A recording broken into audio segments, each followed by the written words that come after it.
There's a storm brewing, and it's one that's being felt most acutely by those who can least afford it. Seniors, those who've worked their whole lives, built the foundations of this country, are now facing an economic crisis that's threatening their stability and peace of mind. The rising costs of living, from groceries to healthcare to housing, are putting unbearable pressure on those already living on fixed incomes. And the question that needs to be asked is, why isn't anyone talking about the real impact on our elderly population? Just last week, the president made a controversial decision to fire the head of the Bureau of Labor Statistics, BLS. This agency is supposed to be the truth teller on inflation, job growth, and the economic landscape. But now, with that trust in question, we have to ask ourselves, can we still believe the numbers? As seniors continue to rely on Social Security benefits and cost of living adjustments, COLA, to make ends meet, the stakes couldn't be higher. The troubling reality is, these numbers might not tell the full truth. Sure, we get reports on inflation, but who's really feeling it? The elderly, especially those relying on Social Security and fixed retirement incomes, are struggling to keep up. And as inflation continues to skyrocket, the question on every senior's mind is, will we see a real COLA increase, or is the government ignoring the realities on the ground? The early projections for inflation were around 2.6% to 2.7%. But what does that really mean for seniors? Those numbers don't feel like relief when grocery prices are rising faster than that, when healthcare premiums are climbing, and when the cost of housing continues to make home ownership or even renting a distant dream. The hope was that inflation would drop and bring some stability. But as of now, nothing showing signs of improvement. The coming months will tell us whether inflation continues to erode the purchasing power of seniors, or if the government will finally step up and deliver on their promises. Let's take a moment to examine a recent poll conducted by the Associated Press and the National Opinion Research Center. The poll, conducted between July 10th and July 14th, surveyed 1,437 U.S. adults, with a margin of error of plus or minus 3.6%. And while this survey touches on the financial stresses of all Americans, it's the seniors who are likely bearing the heaviest burden. Look at the numbers. Groceries. 53% of Americans say it's a major stress, and another 33% say it's a minor stress.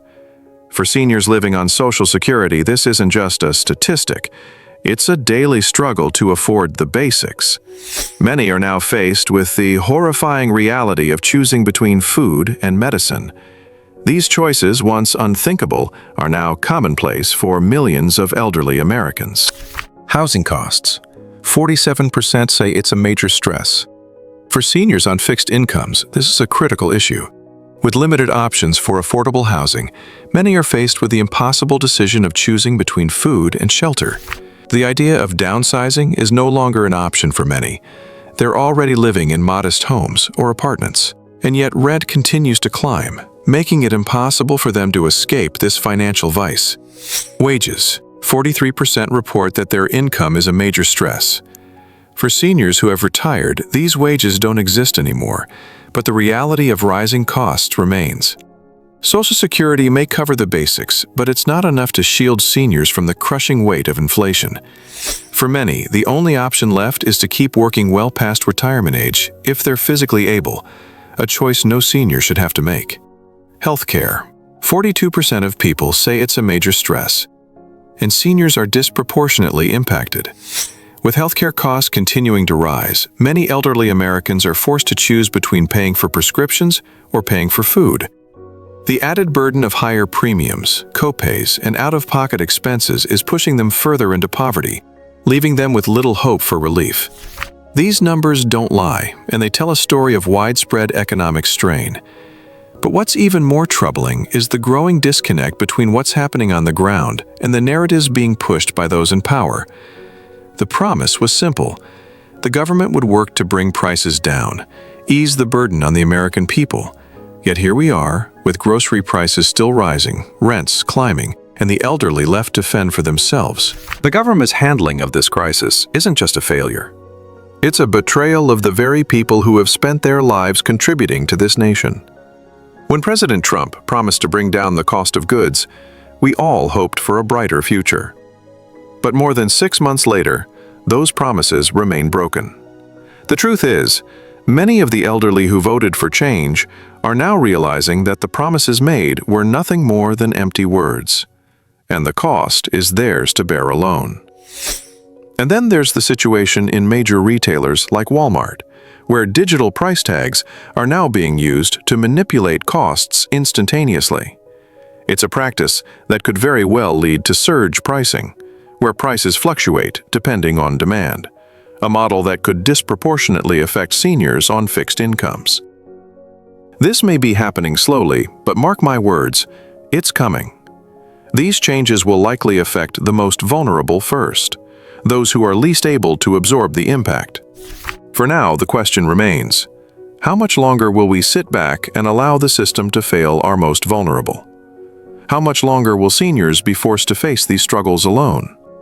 Inflation continues to threaten the financial security of millions of older Americans, and the future looks uncertain at best. The government seems content with moving the goalposts, changing rules, and offering temporary solutions that never seem to work. The numbers are troubling, but they don't tell the whole story. The true toll of this crisis is felt in the homes of seniors, the people who built this country, only to watch as their savings and livelihoods are slowly drained away. They face the constant fear of outliving their savings, of being left behind in a country that no longer cares for them. And what does the future hold? We already know that the economy is heading towards recession. The government is laying off workers. Inflation remains high. And the promises to lower prices? They seem more like a distant memory than a reality. The government has failed, but it's not too late. What will it take for our leaders to step up? Will we see real change before it's too late? Or will the pain continue to grow? What's the next move in this battle for economic justice? Will seniors see relief before it's too late? Or is this just the beginning of a much larger struggle? If this resonates with you, don't forget to hit that subscribe button, like the video, and share your thoughts in the comments below. Your voice matters, and together, we can keep the conversation going.